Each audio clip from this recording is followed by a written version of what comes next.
ಆತ್ಮೀಯ ವಿದ್ಯಾರ್ಥಿಗಳ ಮನಸ್ಸು ಯೂಟ್ಯೂಬ್ ಚಾನಲ್ಗೆ ಆತ್ಮೀಯವಾದ ಸ್ವಾಗತ. 13/12/2025 ನಡೆದಂಥ ನವೋದಯ ಪರೀಕ್ಷೆಯ ವಿಭಾಗ 2ರ ಅಂಕಗಣಿತ ಪರೀಕ್ಷೆಯ ಪ್ರಶ್ನೋತ್ತರಗಳನ್ನ ವಿಶ್ಲೇಷಣೆಯನ್ನು ಈಗ ನಾವು ಪ್ರತಿಯೊಂದು ಲೆಕ್ಕವನ್ನು ಬಿಡಿಸುತ್ತಾ ತಿಳಿದುಕೊಳ್ಳೋಣ. ಅದಕ್ಕಿಂತ ಮುಂಚೆ ನಮ್ಮ ಚಾನಲ್ನ ಯಾರು ಸಬ್ಸ್ಕ್ರೈಬ್ ಮಾಡ್ಕೊಳ್ಳಿ, ಹಾಗೆ ಒಂದು ಲೈಕನ್ನು ಕೊಡೋದನ್ನು ಮರಿಬೇಡಿ. ಬನ್ನಿ ಈಗ ಒಂದೊಂದಾಗಿ ನಾವು ಬಿಡಿಸುತ್ತಾ ಹೋಗೋಣ. 2 ಮೂರಲೆ 6 0 0 0 ಇದೇ ರೀತಿಯಾಗಿ ಮುಂದೆ ಬರುತ್ತೆ 0 0 ವಿದ್ಯಾರ್ಥಿಗಳೇ. ಈಗ 6 0 0 1 2 3 ಸ್ಥಾನ 1 2 3 ಅದೇ option A is the right answer. ಮೊದಲೇ ಪ್ರಶ್ನೆ ಉತ್ತರ ಈಗಾಗಲೇ ನಾವು ಬಿಡಿಸಿದಂತೆ ಯಾವ್ದು ಬರುತ್ತೆ? Option A. 20ರ ಅಪವರ್ತನಗಳು. 20ರ ಅಪವರ್ತನಗಳು ನೋಡ್ರಿ, 1ರ ಮಿಗಿಯಾಗಿ 20 ಬರುತ್ತೆ, 2ರ ಮಿಗಿಯಾಗಿ ಬರುತ್ತೆ, 4ರ ಮಿಗಿಯಾಗಿ ಬರುತ್ತೆ, 5 ಮತ್ತೆ 10 20ರ ಮಿಗಿಯೊಳಗೆ ಬರುತ್ತೆ. ಇದರ ಮೊಸ ಕಂಡಿ ಅಂದಾರ. ಈಗ 30ರ ಮಿಗಿದು ನೋಡೋಣ. 1 3ರ ಮಿಗಿಯಾಗಿ ಬರುತ್ತೆ, ಹಾಗೆ 5ರ ಮಿಗಿಯೊಳಗೆ ಬರುತ್ತೆ, 6ರ ಮಿಗಿಯೊಳಗೆ ಬರುತ್ತೆ. 1 3 5 6 ಇನ್ನೊಂದು ಬಿಟ್ಟಿವಿ, ಯಾವುದು 2ರ ಮಿಗಿಯೊಳಗೂ ಬರುತ್ತೆ, 2 15. ಹಾಗೆ 10ರ ಮಿಗಿಯೊಳಗೆ ಬರುತ್ತೆ, 15 30. ಇದ್ರಲ್ಲಿ ನೋಡ್ಕೊಂತ ಬರೀ, ಇಲ್ಲಿ 30 ಇದೆ, ಇಲ್ಲಿ 20 ಇದೆ, ಬರೋದಲ್ಲ 15 15 10 10 ಅಂದ್ರೆ 2 ಕಡೆ ಇದೆ. ಅಂದ್ರೆ ಇದರ ಮೊಸ ಎಷ್ಟಾಗುತ್ತೆ? ಮೊಸ ಇಸ್ ಈಕ್ವಲ್ ಟು 10. ಅಂದ್ರೆ answer is C. C answer right ಆಗುತ್ತೆ. ಈಗಾಗಲೇ ನಾವು ಬಿಡಿಸಿದಂತೆ 20 ಮತ್ತು 30ರ ಸಾಮಾನ್ಯ ಅಪವರ್ತನ ಯಾವುದಾಗುತ್ತೆ? 10. Option C is the right answer. 999 ಮತ್ತು 9999ರ ಗುಣಲಬ್ಧವು ಯಾವುದಾಗುತ್ತೆ ಅನ್ನೋದನ್ನ ನಾವೀಗ ಕಂಡುಹಿಡಿಯೋಣ. 43ನೇ ಪ್ರಶ್ನೆ ನೋಡ್ರಿ.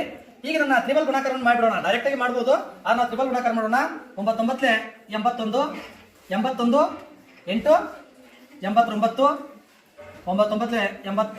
1 89 9 81 1 89 ಆಯ್ತು. ಈಗ ಒಂದು ಸ್ಥಾನ ಬಿಡೋಣ, ಸೇಮ್ ಬಂದ್ಬಿಡುತ್ತೆ, ಸೇಮ್. ಈಗ 2 ಸ್ಥಾನವನ್ನು ಬಿಡೋಣ, ಸೇಮ್ ಬರುತ್ತೆ.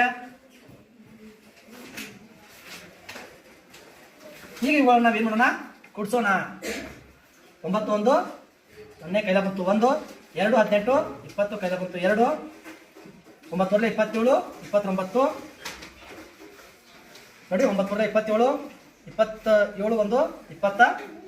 1 28 28 10 1 19 9 ಅಂದರೆ ಇಡೀ 10 100 1000 10,000 ಲಕ್ಷ 99. ಇದರ ಆನ್ಸರ್ ಎಷ್ಟಾಗುತ್ತೆ? 99,89,1 ಬರುತ್ತೆ. ಇಲ್ಲಿ ನೋಡಿ, ಇದರ ಆನ್ಸರು ಆಪ್ಷನ್ ಸಿ. ಈಗ 44ನೇ ಪ್ರಶ್ನೆ ನೋಡ್ರಿ. ಕೊಟ್ಟಿರುವ ಕೆಳಗಿನ ಲೆಕ್ಕವನ್ನು ಸರಳೀಕರಿಸಿದಾಗ ದೊರಕುವ ಉತ್ತರ. ಅಂದ್ರೆ ಇವ್ರು ಕೂಡಿಸ್ಬೇಕು. ಸಂಕಲನ ಇದೆ ಮತ್ತು ವ್ಯವಕಲನ ಇದೆ. ಈ ಲೆಕ್ಕವನ್ನು ನಾವು ಬೋರ್ಡ್ ಮೇಲೆ ಮಾಡೋಣ. ಈಗ ಇಲ್ಲಿ 6.082 ಅಧಿಕ್ 60.82 ಅಧಿಕ್ 608.2 ಮೈನಸ್ 0.6082 ಇದೆ. ಮೊದಲು ನಾವು ಇವು ಸಂಕಲನ ಚಿಹ್ನೆ ಇದಾವಲ್ಲ, ಮೊದಲು ಸಂಕಲನ ಚಿಹ್ನೆ ಇರೋಣ 3 ನಾವು ಕೂಡಿಸ್ಕೊಳ್ಳೋಣ, ಆಮೇಲೆ ಅದನ್ನು ಕಳೆಯೋಣ. ಇಲ್ಲಿ ನೋಡಿ, ಈ ಶತಾಂಶ ಸ್ಥಾನದೊಳಗ ದಶಾಂಶ ಶತಾಂಶ ಸಹಸ್ರಾಂಶ ಸ್ಥಾನದೊಳಗೆ ಇಲ್ಲಿ ಮುಂದಿಲ್ಲ, ಡೈರೆಕ್ಟ್ ನೇರವಾಗಿ ಏನಾಗುತ್ತೆ? 2 ಬರುತ್ತೆ. ಈ ಶತಾಂಶದೊಳಗ 8 2 10 ನಾವು ಮುಂದೆ ಕೈಲ ಕೊಡೋಣ. ಇಲ್ಲಿ 8 2 10 1 11 ಆಗುತ್ತೆ. ಈಗ ನಾವು ಒಂದು ಪೂರ್ಣವಾದಂತಹ ಸಂಖ್ಯೆ ಸಿಕ್ತ ನಮ್ಗ. ಈಗ ನಾವು ಪೂರ್ಣವಾದಂತಹ ಸಂಖ್ಯೆಯನ್ನು ಕೊಡೋಣ. ಬಿಂದುವಿಗೆ ನೇರವಾಗಿ ನಾವು ಏನ್ ಮಾಡೋಣ? ಬಿಂದು ಕೊಟ್ಬಿಡೋಣ. 6 8 ಬಿಡಿ ಸ್ಥಾನವನ್ನು ಕೊಡ್ಸೋಣ. 14 1 15 ಆಗುತ್ತೆ. 6 1 7 6 6. ಈ ಆನ್ಸರ್ ಒಳಗ ನಾವ್ ಏನ್ ಮಾಡ್ಬೇಕಪ್ಪ ಅಂದ್ರ, ಈಗ ನಾವು ಇದ್ರೊಳಗ ಏನ್ ಮಾಡೋಣ? ಈ ಏನಿದೆ 0 0 ಬಿಂದು 6 0 8 2 ಏನ್ ಮಾಡೋಣ? ಕಳಿಯೋಣ, ವ್ಯವಕಲನ ಮಾಡೋಣ. ಇಲ್ಲಿ ನೋಡಿ, ಏನಿಲ್ಲ ಅಂದ್ರೆ ಇಲ್ಲಿ 0 ಇರುತ್ತೆ. ಆ 0ಗೆ ಬೆಲೆ ಇದ್ರು ಅಷ್ಟೇ 0 ಒಳಗೆ 8 ಬದಲ ಕೈಲ ತುಟಿ ಬಂದ್ರೆ 2 ಹೊತ್ತಂದ್ರೆ 8 ಬರುತ್ತೆ. ಈಗ 2 ಒಳಗ 9 ಬದಲ ಕೈಲ ಬಂತು 1, 12 ಒಳಗ 9 ಹೋದ್ರೆ 3 ಬರುತ್ತೆ. 0 ಒಳಗೆ 1 ಬದಲ ಕೈಲ ಬಂತು 1, 10 ಒಳಗ 1 ಹೋದ್ರೆ 9, 7 ಬದಲ ಕೈಲ ಬಂತು 1, 11 ಒಳಗ 7 ಹೋದ್ರೆ 4 ಬರುತ್ತೆ ವಿದ್ಯಾರ್ಥಿಗಳೇ. 5 ಒಳಗ 1 ಹೋದ್ರೆ 4, 7ಕ್ಕೆ 7 6. ಅಂದ್ರೆ ಆನ್ಸರ್ ಎಷ್ಟಾಗುತ್ತೆ ವಿದ್ಯಾರ್ಥಿಗಳೇ? ಇಷ್ಟಾಗುತ್ತೆ. Right answer is option B 674.493 ವಿದ್ಯಾರ್ಥಿಗಳೇ 45ನೇ ಪ್ರಶ್ನೆ 64ರ ಎಲ್ಲ ಅಪವರ್ತನಗಳ ಮೊತ್ತವು ಮೊದಲು ನಾವು 64ರ ಅಪವರ್ತನಗಳನ್ನು ಬರ್ಕೋಬೇಕು, ಆನಂತರ ಅವುಗಳನ್ನ ಕೂಡಿಸಬೇಕು. ನೋಡೋಣ ಈಗ 64ರ ಅಪವರ್ತನಗಳನ್ನು ಬರ್ಕೊಳ್ಳೋಣ. ನೋಡಿ, ಒಂದು ಮಿತಿಯೊಳಗ 64 ಇದೆ, ಎರಡು ಮಿತಿಯೊಳಗ 64 ಇದೆ, ಹಾಗೆ ಮೂರು ಮಿತಿಯೊಳಗ ಇಲ್ಲ, ನಾಲ್ಕರ ಮಿತಿಯೊಳಗ 64 ಇದೆ, ಐದು ಮಿತಿಯೊಳಗಿಲ್ಲ, ಆರು ಮಿತಿಯೊಳಗಿಲ್ಲ, 7 ಇಲ್ಲ, 8 ಮಿತಿಯೊಳಗೆ ಇದೆ, 8 64, 9 ಮಿತಿಯೊಳಗಿಲ್ಲ, 10 ಮಿತಿಯೊಳಗಿಲ್ಲ, 11 ಇಲ್ಲ, 12 ಮಿತಿಯೊಳಗೂ 64 ಇಲ್ಲ.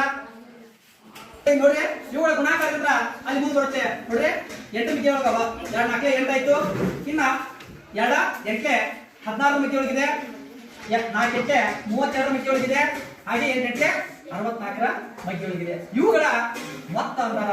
ಇವುಗಳ ಮೊತ್ತವನ್ನು ನಾವೀಗ ಮಾಡೋಣ ವಿದ್ಯಾರ್ಥಿಗಳೇ. ನೋಡಿ, 64ಕ್ಕ 32 ಕೂಡಿಸಿದ್ರ 96 ಆಯ್ತು, 96ಕ್ಕ ಹೊಳ್ಳಿ 16 ಕೂಡಿಸಿದ್ರ 106, 112 ಆಯ್ತು, 112ಕ್ಕ 8 ಕೂಡಿಸಿದ್ರ 120, 120ಕ್ಕ ಈ 6 ಕೂಡಿಸಿದ್ರ 126, 127. ಆನ್ಸರ್ ಎಷ್ಟಾಗುತ್ತೆ? 127. The right answer is option C. ಪ್ರಶ್ನೆ ಸಂಖ್ಯೆ 46.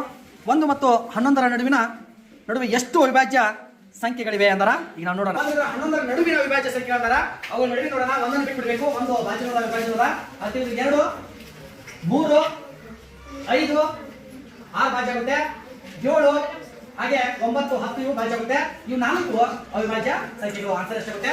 4. 46ನೇ ಪ್ರಶ್ನೆ ಉತ್ತರ ಆಪ್ಷನ್ ಬಿ 4. ಪ್ರಶ್ನೆ ಸಂಖ್ಯೆ 47.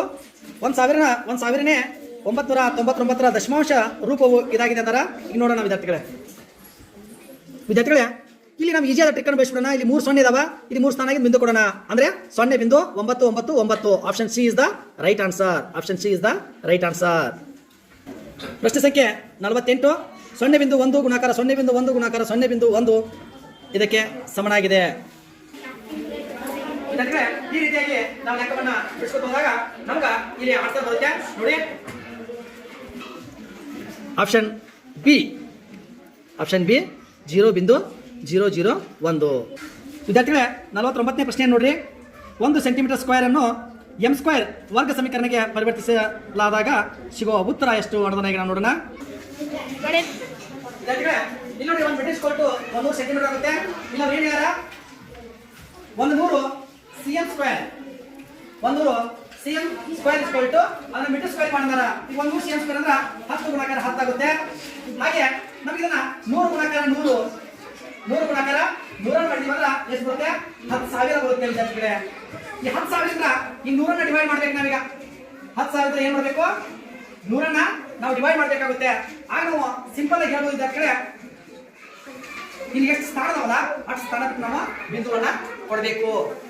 ಇದನ್ನ ನಾವು ಸಿಂಪಲ್ ಆಗಿ ಕ್ಲಿಯರ್ ಆಗ್ಬೇಕಂದ್ರೆ ಈ ರೀತಿ ಆಕಾರವನ್ನು ಹಚ್ಕೊಳ್ಳೋಣ. ಏನ್ ಮಾಡಬೇಕು? 100ಕ್ಕೆ ಗುಣಾಕಾರ ಮಾಡಬೇಕು. 10 ನಾವು ಏನ್ ಮಾಡಬೇಕು? ಬಿಂದುವನ್ನು ಕೊಟ್ಟು 10ರಿಂದ 0 ಕೊಡ್ತೇವೆ, 1 0 ತಗೋತೇವೆ. ಈಗ ಬಿಂದುವನ್ನು ಕೊಟ್ಟು 1 0 ತಗೊಳ್ಳೋಣ. ಆಮೇಲೆ 10ರಿಂದ 1 0 ಕೊಟ್ಟು ಇಲ್ಲೊಂದು 0 ಕೊಡ್ಸೋಣ. ಈಗ 10,000 ಆಯ್ತು. 10,000 ಬಂತೆ 10,000. ಈಗ ಏನಾಗುತ್ತೆ? 0 0 ಬರುತ್ತೆ. ನಮ್ಮ ಆನ್ಸರ್ ಏನಾಗುತ್ತೆ? 0.01. ನಮ್ಮ ಆನ್ಸರ್ ಏನಾಗುತ್ತೆ? Option B 0.01 metre. ಆತ್ಮೀಯ ವಿದ್ಯಾರ್ಥಿಗಳೇ, ಪ್ರಶ್ನೆ ಸಂಖ್ಯೆ 50. 0.238ರ ಭಿನ್ನರಾಶಿಯ ರೂಪವು ಇದಾಗಿದೆ ಅಂದಾರ ನೋಡೋಣ ಈಗ ಅದನ್ನ. ಈ ದಶಮಾಂಶದ ಭಿನ್ನರಾಶಿ ಬರೆದಾಗ ಏನಾಗತ್ತಪ್ಪ ಅಂದ್ರೆ 238 ಡಿವೈಡ್ ಬೈ 1,000 ಅಂದ್ರೆ 3 ಸ್ಥಾನ ಅದಾವ, 1,000 ಬರುತ್ತೆ. ಇದನ್ನ ನಾವು ಎರಡನೇ ಭಾಗಾಕಾರ ಅಥವಾ ಕಡ್ತ ಹೊಡಿದು 119 2 ಮೊದಲೇ 1 ಮೊದಲೇ 1 ಬರುತ್ತೆ, 2 ಮೊದಲೇ ಇದು 2 ಐತೆ 0 0 ಇದು ಸೇಮ್ ಬರುತ್ತೆ. ಅಂದ್ರೆ 119 ಡಿವೈಡ್ ಬೈ 500 ಇದು ಆನ್ಸರ್ ಆಗುತ್ತೆ. Option A is the right answer. 51ನೇ ಪ್ರಶ್ನೆ. 2ನೇ 3 ಭಾಗಾಕಾರ 2ನೇ 3 ಗುಣಾಕಾರ 2 ಪ್ಲಸ್ 2ನೇ 3 ಇದಕ್ಕೆ ಸಮನಾಗಿದೆ. ಇದು ಯಾವುದಕ್ಕೆ ಸಮನಾಗಿದೆ ಅನ್ನೋದನ್ನ ಈಗ ನಾವು ಸಂಕ್ಷಿಪ್ತ ಮಾಡೋಣ. ನೋಡಿ ವಿದ್ಯಾರ್ಥಿಗಳೇ, 2ನೇ 3 ಗುಣಾಕಾರನ ವ್ಯುತ್ಕ್ರಮ ಮಾಡಿದಾಗ ಏನಾಗುತ್ತೆ? 3ನೇ 2 ಆಗುತ್ತೆ. ಗುಣಾಕಾರ 2 ಪ್ಲಸ್ 3ನೇ 2. ಈಗ ನಾವು ಇಲ್ಲೇ ಕಡ್ತಾ ಹೊಡ್ಬಿಡ್ಬೋದು. 3 ಒಂದೇ ಇದಕ್ಕೆ ಹೋಯ್ತು. ಇಲ್ಪಾದ್ರೆ ನಾವು ಗುಣಾಕಾರ ಮಾಡ್ಕೊಂಡು ಕಡ್ತಾ ಹೊಡಿಬೋದು. ಇಸ್ಕೊಲ್ ಟು 1 ಗುಣಾಕಾರ 2 ಪ್ಲಸ್ ಮೂರನೇ 2 ಅಂದ್ರೆ ಇದು 1 ಗುಣಾಕಾರ 2 ಅಂದ್ರೆ 2 ಹೊತ್ತು. ಇದು ನಾವು ಲಸ ಕಂಡಿದಾಗ ಲಸ ಎಷ್ಟಾಗುತ್ತೆ 6 ಆಗುತ್ತೆ. ಲಸ ಎಷ್ಟಾಗುತ್ತೆ 6 ಆಗುತ್ತೆ ವಿದ್ಯಾರ್ಥಿಗಳೇ. ಈಗ ನಾವು ಛೇದವನ್ನು ಸಮ ಮಾಡಿದಾಗ ಒಂದು ಅಲ್ಲೇ 6 2 ಮೂರಲೆ 6 ಇಸ್ಕೊಲ್ ಟು 2 ಆದ್ರೆ 12 plus 9 divide by 6 is equal to 21 ಆರಾಂಶ ಆಗುತ್ತೆ. 3 2 6 3 7 21 7ನೇ 2 ಆನ್ಸರ್ ಆಗುತ್ತೆ ವಿದ್ಯಾರ್ಥಿಗಳೇ. ಇಲ್ಲಿ ನೋಡಿ option C is the right answer. ವಿದ್ಯಾರ್ಥಿಗಳೇ 52ನೇ ಪ್ರಶ್ನೆ ನೋಡ್ರಿ. ಒಂದು ಹಣ್ಣಿನ ಅಂಗಡಿಯವನು ರು 15 ಆಪಲ್ಗಳನ್ನು ಖರೀದಿ ಮಾಡುತ್ತಾನೆ. ಅದನ್ನು ಆತ ತನ್ನ ಅಂಗಡಿಗೆ ತೆಗೆದುಕೊಂಡು ಬರಲು 100 ರೂಪಾಯಿ ಖರ್ಚು ಮಾಡ್ತಾನೆ. ತಾನು ತಂದ ಆಪಲ್ಗಳನ್ನು ಆತ ಒಟ್ಟು 2236ಕ್ಕೆ ಮಾರಾಟ ಮಾಡ್ತಾನೆ. ಹಾಗಾದ್ರೆ ಆತ ಗಳಿಸಿದ ಲಾಭ ಎಷ್ಟು ನೋಡೋಣ. ಆಪಲ್ ಖರೀದಿಸಿದ ಹಣ ಎಷ್ಟು ಅಂದ್ರೆ 1500 ರೂಪಾಯಿ ಕೊಟ್ಟು ಖರೀದಿಸ್ಯಾನ. ಹಾಗಾದ್ರೆ ಸಾಗಣೆಗೆ ಎಷ್ಟು ಆಗಿತ್ತು ಅಂದ್ರೆ 100 ರೂಪಾಯಿ ತಗೊಂಡಿದೆ. ಅಂದ್ರ ಒಟ್ಟು ಕೊಂಡ ಬೆಲೆಗೆ ಅಂದ್ರೆ ಕೊಡಲು ಒಂದು ಖರ್ಚಾಗಿದ್ದು ಎಷ್ಟು ಅಂದ್ರೆ 1400 1600 ರೂಪಾಯಿಗಳು. ಇದು ಏನ್ ಹೇಳ್ತಾರ ಆತ ಮಾರಿದ ಬೆಲೆ. ಇದು ಕೊಂಡ ಬೆಲೆ ಆಯ್ತು. ಕೊಂಬೆ ಎಷ್ಟಾಯ್ತು? ಕೊಂಡ ಬೆಲೆ 1600. ಇನ್ನು ಮಾರಿದ ಬೆಲೆ ಇಸ್ಕೊಟ್ಟು ಎಷ್ಟಿದೆ? 2236 ಇದೆ. ಈಗ ಅವ್ರು ಹೇಳ್ತಾರ ಲಾಭ ಇಸ್ಕೊಟ್ಟು ಮಾರಿದ ಬೆಲೆ ಮೈನಸ್ ಕೊಂಡ ಬೆಲೆ ಇಸ್ಕೊಟ್ಟು 2236 ಮೈನಸ್ 1600. ಇಲ್ಲಿ ಇದ್ರೊಳಗೆ ಕಳೆದಾಗ ನೋಡ್ರಿ 6 ಬರ್ತೈತಿ 3 ಅಂದ್ರೆ 636 ರೂಪಾಯಿ ಆನ್ಸರ್ ಆಗುತ್ತೆ. Option B is the right answer. 53ನೇ ಪ್ರಶ್ನೆ. ದೆಹಲಿಯಿಂದ ಜೈಪುರಕ್ಕೆ ಪ್ರಯಾಣ ಮಾಡುವ ರೈಲು ಬೆಳಿಗ್ಗೆ 10:45ಕ್ಕೆ ದೆಹಲಿಯಿಂದ ಹೊರಟು ಮಧ್ಯಾಹ್ನ 3:30ಕ್ಕೆ ಜೈಪುರ ತಲುಪುತ್ತದೆ. ಹಾಗಾದ್ರೆ ಪ್ರಯಾಣದ ಒಟ್ಟು ಸಮಯ ಎಷ್ಟು? ರೈಲು ಪ್ರಯಾಣ ಆರಂಭಿಸಿದ ಸಮಯ ಅಂದ್ರ ಅದು ದೆಹಲಿಯಿಂದ ಪ್ರಯಾಣ ಆರಂಭಿಸಿದ ಎಷ್ಟಕ್ಕ? ಬೆಳಿಗ್ಗೆ 10:45ಕ್ಕ. ಜೈಪುರವನ್ನು ತಲುಪಲು ತೆಗೆದುಕೊಂಡ ಸಮಯ ಮಧ್ಯಾಹ್ನ 3:30. ವಿದ್ಯಾರ್ಥಿಗಳು ನಾವು ಇದೊಂದು ಇದು ಮಾಡ್ಕೋಬೇಕು. 10:30ರಿಂದ 12ವರೆಗಿನ ಸಮಯವನ್ನು ಬದಲಾವಣೆ ಮಾಡ್ಕೋಬೇಕು. 12ವರೆಗೆ ಎಷ್ಟಾಗತ್ತೆ? 1 ತಾಸು 15 ನಿಮಿಷ. 1 ತಾಸು ಎಷ್ಟಾಗುತ್ತೆ? 15 ನಿಮಿಷ ಆಗುತ್ತೆ. ಆ ನಂತರ 12ರಿಂದ 3:30ಕ್ಕೆ ಈ ಸಮಯ ಎಷ್ಟಾಗುತ್ತೆ? 3 ತಾಸು 30 ನಿಮಿಷ. ತೆಗೆದುಕೊಂಡಂತ ಸಮಯವನ್ನ ನಾವಿಲ್ಲಿ ಈಸಿಯಾಗಿ ಕಂಡುಹಿಡಿಯಬಹುದು ವಿದ್ಯಾರ್ಥಿಗಳೇ. 4 ತಾಸು 45 ನಿಮಿಷಗಳನ್ನ ತೆಗೆದುಕೊಳ್ಳುತ್ತೆ. ಆಪ್ಷನ್ ಬಿ 4 ಗಂಟೆ 45 ನಿಮಿಷಗಳು. 54ನೇ ಪ್ರಶ್ನೆ. ಒಂದು ಅಂಗಡಿಯವನು ರು 200ಗಳಿಗೆ ಒಂದು ಗಡಿಯಾರವನ್ನು ಖರೀದಿಸುತ್ತಾನೆ ಮತ್ತು ರೂಪಾಯಿ 40 ಲಾಭಕ್ಕೆ ಅದನ್ನು ಮಾರುತ್ತಾನೆ. ಹಾಗಾದ್ರೆ ಅವನು ಗಡಿಯಾರವನ್ನು ಮಾರಾಟ ಮಾಡಿದ ದರ ಎಷ್ಟು? ವಿದ್ಯಾರ್ಥಿಗಳೇ ನಾವು ಇಲ್ಲೇ ನೋಡ್ಬಿಡೋಣ. ಖರೀದಿ ಮಾಡಿದ್ದು ಎಷ್ಟಾಗತ್ತೆ? ಅವ 200 ರೂಪಾಯಿಗೆ ಅದನ್ನ ಏನ್ ಮಾಡ್ತಾನೆ? ಗಡಿಯಾರವನ್ನ ಖರೀದಿಸಾನ 40 ರೂಪಾಯಿ ಲಾಭ ಅಂದ್ರೆ 200 ಪ್ಲಸ್ 40. ಹಾಗಾದ್ರೆ ನಾವು ಮಾರಾಟ ಮಾಡಿದ ಬೆಲೆ ಎಷ್ಟು? 240. ಇಲ್ಲಿ ಆನ್ಸರ್ ಬರುತ್ತೆ ವಿದ್ಯಾರ್ಥಿಗಳೇ. ಒಂದು ಪೆಟ್ಟಿಗೆಯಲ್ಲಿ 500 ಮೊಟ್ಟೆಗಳು ಇದ್ದವು.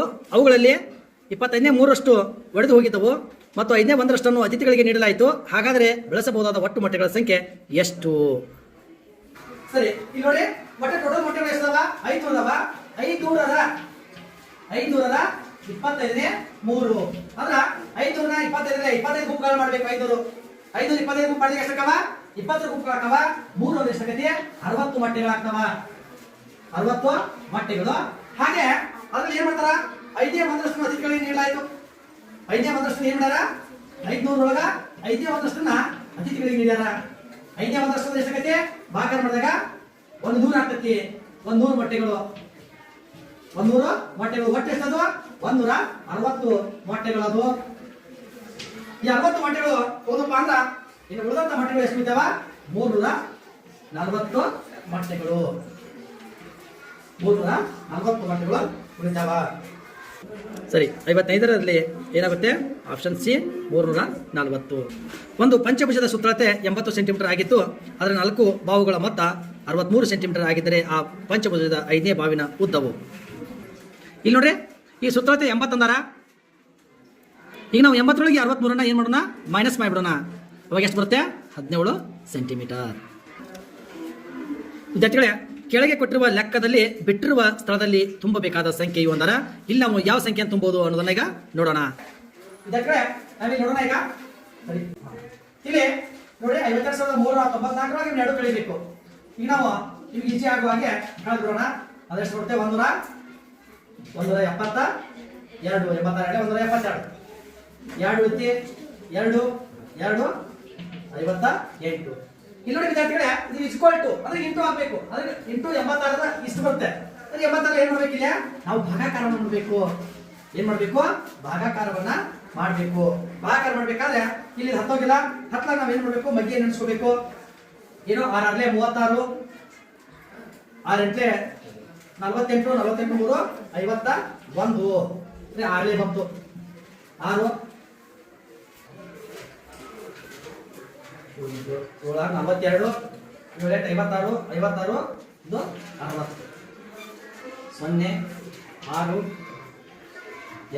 6 2 ಈಗ ನೋಡಿ 602 ಬಂತು. ಇಲ್ಲಿ 602 ಬಂದಿದೆ. ಒಳ್ಳೆ 602. ಹಾಗಿದ್ರೆ ಇಲ್ಲಿ ಎಷ್ಟು ಬರುತ್ತಪ್ಪ ಅಂದ್ರೆ ಆನ್ಸರ್ 677 ಬರುತ್ತೆ. Option right answer is option A. 58ನೇ ಪ್ರಶ್ನೆ, ಒಂದು ಆಯತದ ಎಲ್ಲಾ ಒಳಕೋನಗಳ ಮೊತ್ತವು ಇದಕ್ಕೆ ಸಮ. ಎಲ್ಲ ಒಳಕೋನಗಳ ಮೊತ್ತ ಒಂದು ಆಯತ ಇಲ್ಲೇ ನೋಡ್ಬಿಡೋಣ ವಿದ್ಯಾರ್ಥಿಗಳೇ. ಒಂದು ಆಯತ ಎಲ್ಲ ಒಳಕೋನಗಳು ಎಷ್ಟಿರ್ತಾವಪ್ಪ ಅಂದ್ರೆ 90 ಡಿಗ್ರಿ ಇರ್ತಾವ. 90 ಡಿಗ್ರಿ ಇರ್ತಾವ. 94 360. Option A is the right answer. ಒಂದು 59ನೇದು, ಒಂದು ಸಂಪೂರ್ಣ ಕೋನವು ಇದಕ್ಕೆ ಸಮನಾಗಿರುತ್ತದೆ. ವಿದ್ಯಾರ್ಥಿಗಳೇ, ಸಂಪೂರ್ಣ ಕೋನ ಅಂದ್ರೆ ಏನ? ಇದೊಂದು ಸಂಪೂರ್ಣ ಕೋನ, ಹೌದಾ? ಅಂದ್ರೆ ಪೂರ್ತಿಯಾದಂಥ ಡಯಾಗ್ರಾಮನ್ನು ಅವತ್ತು ಏನಾಗಿರ್ತತಿ? ಆವರಿಸಿರ್ತತಿ. ಈಗ ನಾವು ಸಂಪೂರ್ಣ ಕೋನ 2 ಅಂದಿವಿ ಅಂದ್ರೆ ಸರಿ ಬರಂಗಿಲ್ಲ, 3 ಅಂದ್ರೂ ಬರೋದಿಲ್ಲ. ಈಗ ಇದೊಂದು ಸಂಪೂರ್ಣ ಆಕೃತಿ. ಈ ಟೋಟಲ್ ಆಕೃತಿಯ ಕೋನಗಳ ಅಳತೆ ಎಷ್ಟಿರುತ್ತಪ್ಪ ಅಂದ್ರೆ 360 ಡಿಗ್ರಿ ಇರ್ತತಿ. ಅಂದ್ರೆ 360 ಡಿಗ್ರಿ ಸಮ ಆಗಿದ್ದೀರಪ್ಪ ಅಂದ್ರೆ ಆಪ್ಷನ್ 4 ಅಂದ್ರೆ 4 ಸಮಕೋನಗಳು ಅಂದ್ರೆ 90 ಡಿಗ್ರಿ ಬರ್ತಾವ. ಇಲ್ಲಿ ನೋಡಿ 58ನೇ ಕ್ವಶನ್ಗೆ, ಇಲ್ಲ 58ನೇ ಕ್ವಶನ್ ಬಂದಿದ್ದಿಲ್ಲ, ಇದೆ ಇಲ್ಲಿ ಆನ್ಸರ್ ಬರುತ್ತೆ. Option D, option 4. ಕೊನೆಯ ಪ್ರಶ್ನೆ, 115 ಕುಟುಂಬಗಳ ಒಂದು ಸಮೀಕ್ಷೆಯಲ್ಲಿ ಪ್ರತಿ ಕುಟುಂಬದಲ್ಲಿನ ಮಕ್ಕಳ ಸಂಖ್ಯೆಗಳನ್ನು ದಾಖಲಿಸಿಕೊಂಡು ದೊರಕಿದ ದತ್ತಾಂಶವನ್ನು ಸ್ತಂಭ ನಕ್ಷೆಯ ಮೂಲಕ ಚಿತ್ರಿಸಲಾಗಿದೆ. ಬಾರ್ ಗ್ರಾಫ್ನಲ್ಲಿ ತಿಳಿಸಿರುವಂತೆ ಮಕ್ಕಳಿಲ್ಲದ ಕಂಬಗಳ ಸಂಖ್ಯೆಯು. ವಿದ್ಯಾರ್ಥಿಗಳೇ, ಇವುಗಳನ್ನ ನೋಡ್ರಿ, ಗಮನಿಸ್ಕೋರಿ. ಇದು ಒಂದು ಮಕ್ಕಳು ಇರುವಂಥ ಸಂಖ್ಯೆ ಎಷ್ಟೈತಿ? 20 ಐತಿ. 2 ಮಕ್ಕಳು ಇರೋದು 30 ಐತಿ. 3 ಮಕ್ಕಳು ಇರೋದು 35 ಐತಿ. 4 ಮಕ್ಕಳು ಇರುವ 5 ಕುಟುಂಬಗಳದಾವ. ಇವುಗಳೆಲ್ಲವನ್ನು ಕೂಡಿಸಿರ ನಮಗೆ ಆ ಸಂಖ್ಯೆ ದೊರೆಯುತ್ತೆ. ವಿದ್ಯಾರ್ಥಿಗಳೇ, ಇಲ್ಲಿ ನೋಡ್ರಿ, 1 ಮಕ್ಕಳದು 20 ಇದೆ, 2 ಮಕ್ಕಳು 30, 3 ಮಕ್ಕಳದು 35, 4 ಮಕ್ಕಳದು 5 ಕುಟುಂಬಗಳಿವೆ. ಅಂದರೆ 5 5 10 ಕೈಲ ಬಂತು 1, 3 3 6 7 8 9. ಅಂದರೆ ಟೋಟಲ್ ಮಕ್ಕಳಿರುವ ಕುಟುಂಬಗಳ ಸಂಖ್ಯೆ 90. 115 90 ಕಳೆದ್ರೆ option C is the right answer. 25 ಕುಟುಂಬಗಳಲ್ಲಿ ಏನಿಲ್ಲ, ಮಕ್ಕಳೇ ಇಲ್ಲ. ಮಕ್ಕಳಿಲ್ಲ ಕುಟುಂಬಗಳ ಸಂಖ್ಯೆ ಎಷ್ಟಪ್ಪ ಅಂದ್ರೆ 25. ವಿದ್ಯಾರ್ಥಿಗಳೇ, ವಿಭಾಗ 3 ಭಾಷೆ ಪರೀಕ್ಷೆ, ಇದಕ್ಕೆ ಸಂಬಂಧಪಟ್ಟಂಥ ಈ ಪ್ಯಾರಾಗ್ರಾಫನ್ನು ಓದ್ಕೊಳ್ಳಿ. ಇಲ್ಲಿ 1ನೇ ಪ್ರಶ್ನೆ, ನರ್ತಕಿಯು ದಪ್ಪ ಗಾಜಿನ ಸೀಸೆ ಹಿಂದೆ ಇರಲು ಆಕೆ ಯಾಕಪ್ಪ ಅಂದ್ರೆ ಅದು ಒಂದು ಅಪರೂಪದ ಕಲಾಕೃತಿಯಾಗಿದೆ. ಹಾಗೆ ಪದಕಗಳು ಯಾವುದರ ಭಾಗ ಅಂದ್ರೆ ಕಂಠಹಾರದ ಒಂದು ಭಾಗ. ಅಂದರೆ ಕಂಠಹಾರಕ್ಕೆ ಇರುವಂಥವನ್ನ ಪದಕಗಳು ಅಂತ ಕರೀತಾರೆ. ಈಗ ಹೇಳಿಕೆಗಳು ನೋಡ್ರಿ, ಆಕೆಯ ಬಳೆಗಳು ಚಿಪ್ಪುಗಳು ಮತ್ತು ತೆಳುವಾದ ಲೋಹಗಳಿಂದ ತಯಾರಿಸಲ್ಪಟ್ಟಿವೆ. ಆಕೆ ದಂತದಿಂದ ತಯಾರಿಸಿದ ಕಂಠಹಾರವನ್ನು ಧರಿಸಿದ್ದಾಳೆ. ಹೌದು, ಇವೆರಡೂ ಆನ್ಸರ್ಗಳು ಸರಿಯಾಗಿವೆ. ಇಲ್ಲಿ ನೋಡಿ 64ನೇ ಪ್ರಶ್ನೆ, ಕೆಳಗಿನಲ್ಲಿ ನಿರ್ಭಯ ಪದಕ್ಕೆ ಪರ್ಯಾಯವಲ್ಲದ ಪದ ಹೆದರು, ಸಾಹಸ, ಪರಾಕ್ರಮ, ಧೈರ್ಯ. ಹೆದರು ಅಂದ್ರೆ ಅದು ಪರ್ಯಾಯವಲ್ಲದಕ್ಕೆ, ಅದು ವಿರುದ್ಧ ಪದ. ನಿರ್ಭಯ ಅಂದ್ರೆ ಅಂಜದಿರೋದು, ಹೆದರೋದು ಅಂದ್ರೆ ಭಯ ಪಡೋದು. ಕಲಾಕೃತಿ ಶಬ್ದದ ಅರ್ಥ. ಕಲಾಕೃತಿ ಶಬ್ದದ ಅರ್ಥ ಏನಪ್ಪ ಅಂದರೆ ಕಲೆಗಳಿಂದ ಸಂಬಂಧಿಸಿದ ಸಂಗತಿ, ಮಾನವ ನಿರ್ಮಿತ ಕಲೆಗಳ ನಮೂನೆಗಳು. ಮಾನವ ನಿರ್ಮಿಸಿದಂಥ ಕಲೆಗಳ ನಮೂನೆಗಳನ್ನು ಕಲಾಕೃತಿ ಅಂತಾರ. ವಿದ್ಯಾರ್ಥಿಗಳೇ, ಈ ವಾಕ್ಯದಿಂದ 2 ಅನ್ನು ನೋಡ್ಕೊಳ್ಳಿ, ಓದ್ಕೊಳ್ಳಿ ಸರಿಯಾಗಿ ಓದ್ಕೊಂಡಿದ್ದ ನಂತರ ಈ ಪ್ಯಾರಾಗ್ರಾಫ್ಗೆ ಸಂಬಂಧಪಟ್ಟಂಥ ಪ್ರಶ್ನೆಗಳಿಗೆ ಉತ್ತರಗಳನ್ನು ಕೊಡಬೇಕು.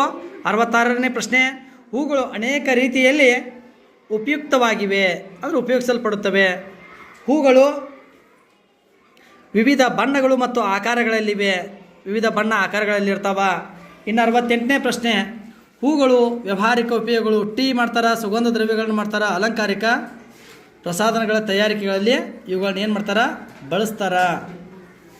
ಇನ್ನು 69ನೇ ಪ್ರಶ್ನೆ, ಡ್ಯಾಶ್ ಹೂಗಳು ಔಷಧಿಗಳನ್ನು ತಯಾರಿಸಲು ಉಪಯೋಗಿಸುತ್ತಾರೆ. ಅಂದರೆ ಕೆಲವು ಹೂಗಳು, ಎಲ್ಲ ಹೂಗಳು ಬರೋದಿಲ್ಲ ಔಷಧಕ್ಕೆ, ಕೆಲವು ಹೂಗಳು ಬರ್ತಾವ. ಪರಿಣಾಮ ಪದದ ಅರ್ಥ ಏನಪ್ಪ ಅಂದ್ರೆ ಬಲ ಅಲ್ಲ, ಕಾರ್ಯ ಅಲ್ಲ, ಗುದ್ದು ಅಲ್ಲ, ಪ್ರಭಾವ. ವಾಕ್ಯವೃಂದ 3, ಈ ಪ್ಯಾರಾಗ್ರಾಫನ್ನು ನೀವೇನು ಮಾಡಿರಿ? ಓದ್ಕೋತ ಬನ್ನಿ ವಿದ್ಯಾರ್ಥಿಗಳೇ. ಇಲ್ಲಿ ಪ್ರಶ್ನೆ 71 ನೋಡ್ರಿ. ದೊಡ್ಡ ಗಾತ್ರದ ಪಾಂಡಗಳನ್ನು ಮೃಗಾಲಯದಲ್ಲಿ ಸಂರಕ್ಷಿಸುವುದು ತುಂಬ ಕಠಿಣ. ಯಾಕಂದ್ರೆ ಅವುಗಳಿಗೆ ಆಹಾರ ಸರಬರಾಜು ಮಾಡುವುದು ತುಂಬ ಕಷ್ಟ. ಇನ್ನು ದೊಡ್ಡ ಗಾತ್ರದ ಪಾಂಡಗಳು ಮುಖ್ಯ ಆಹಾರ ಯಾವುದು? ಈ ಬಿದಿರಿನ ಚಿಗುರುಗಳನ್ನ ಜಾಸ್ತಿ ತಿಂತಾವ ಪಾಂಡಗಳು. 73ನೇ ಪ್ರಶ್ನೆ. ಈ ಅಪೂರ್ವ ಪ್ರಾಣಿ ಸಂತತಿ ನಶಿಸುತ್ತಿರಲು ಕಾರಣ ಏನಪ್ಪ ಅಂದ್ರೆ ಹೆಚ್ಚಿನ ಸಂಖ್ಯೆಯಲ್ಲಿ ಬೇಟೆಯಾಡುವುದು ಮತ್ತು ಅವುಗಳ ನೈಸರ್ಗಿಕ ಆವಾಸಸ್ಥಾನಗಳನ್ನು ನಾಶ ಮಾಡುತ್ತಿರುವುದು. Option B is the right answer. 74ನೇದ್ದು. ಕೆಳಗಿನವುಗಳಲ್ಲಿ ಯಾವುದು ವಿಶಾಲ ಶಬ್ದದ ವಿರುದ್ಧ ಶಬ್ದ? ನೋಡ್ರಿ, ವಿಶಾಲ ಅಂದರೆ ಹೆಚ್ಚು, ವಿರುದ್ಧ ಅಂದ್ರೆ ಕಡಿಮೆ, ಹೆಚ್ಚು ಕಡಿಮೆ. ಮೃಗಾಲಯವು ಪ್ರಾಣಿಗಳು ಮತ್ತು ಪಕ್ಷಿಗಳನ್ನು ಬೋನುಗಳಲ್ಲಿಯೂ ಪಂಜರಗಳಲ್ಲಿ ಇಡುವ ಸ್ಥಳ. ಯಾಕಾಲಿ ಬಂಧಿಸಿರ್ತಾರ? ವಾಕ್ಯ ವೃಂದ 4. ಅಂಗಡಿಯಲ್ಲಿ ಅಂದರೆ ಇದನ್ನು ಈ ಪ್ಯಾರಾಗ್ರಾಫನ್ನು ಓದ್ಕೊಳ್ಳಿ ವಿದ್ಯಾರ್ಥಿಗಳೇ. ನೋಡ್ರಿ 76 ಪ್ರಶ್ನೆ. ಸೋನಂ ಡ್ಯಾಶ್ ಜೊತೆ ಅಂಗಡಿಗೆ ಹೋದಳು. ಅವರ ಅಪ್ಪನ ಜೊತೆ ಅಂಗಡಿಗೆ ಹೋದಳು. ಸೋನಂ ಹೊಳೆಯುವ ಡ್ಯಾಶ್ ಸೈಕಲ್ನು ಅಂಗಡಿಯಲ್ಲಿ ನೋಡಿ ಆಕರ್ಷಿತಳಾದಳು. ಆಕೆ ಏನು ಮಾಡ್ತಾಳ? ಕೆಂಪು ಸೈಕಲನ್ನು ನೋಡಿ ಆಕರ್ಷಿತಳಾಗ್ತಾಳ. ಸೋನಂ ಆಕೆಯ ತಂದೆ ತಾಯಿಗಳು ಹೊಸ ಕೆಂಪು ಸೈಕಲ್ನು ಯಾವುದಕ್ಕೆ ಉಡುಗೊರೆಯಾಗಿ ನೀಡಿದರು? ಆಕೆ ಹುಟ್ಟುಹಬ್ಬಕ್ಕೆ ಅವ್ರು ಏನು ಮಾಡ್ತಾರ? ಉಡುಗೊರೆಯಾಗಿ ನೀಡ್ತಾರ. ಸೋನಂ ತನ್ನ ಸಂತೋಷವನ್ನು ಹೇಗೆ ಪ್ರಕಟಿಸಿದಳು? ಸೋನಂ ತಂದೆ ತಾಯಿಯರನ್ನು ಆಲಂಗಿಸಿಕೊಂಡು ಅವರನ್ನು ಏನು ಮಾಡ್ತಾಳ? ತಪ್ಪಿಕೊಂಡು ಅದನ್ನ ಏನು ಮಾಡ್ತಾಳ? ಅವರಿಗೆ ಸಂತೋಷವನ್ನು ಪ್ರದರ್ಶಿಸ್ತಾಳ. ಆಶ್ಚರ್ಯ ಎಂಬ ಪದದ ಸಮಾನ ಪದ ಏನಾಗುತ್ತಪ್ಪ ಅಂದ್ರೆ ವಿಸ್ಮಯ. ಆಶ್ಚರ್ಯ ಅಂದರೆ ವಿಸ್ಮಯ. ಇಲ್ಲಿವರೆಗೂ ನಮ್ಮ ವಿಡಿಯೋವನ್ನು ನೋಡಿದ್ದಕ್ಕಾಗಿ ಥ್ಯಾಂಕ್ ಯು. ವಿದ್ಯಾರ್ಥಿ ಬರುವಂಥ ಮೊರಾರ್ಜಿ ದೇಸಾಯಿ ಪರೀಕ್ಷೆಯ ಪ್ರಶ್ನೆ ಪತ್ರಿಕೆಗಳು, ವಿಶ್ಲೇಷಣೆ ಹಾಗೂ ಆ ಪಠ್ಯಗಳ ವಿವರಣೆಯನ್ನು ನೋಡೋದಕ್ಕಾಗಿ ನಮ್ಮ ಚಾನಲನ್ನು ಸಬ್ಸ್ಕ್ರೈಬ್ ಮಾಡಿ, ಹಾಗೆ ಶೇರ್ ಮಾಡಿ. Thank you.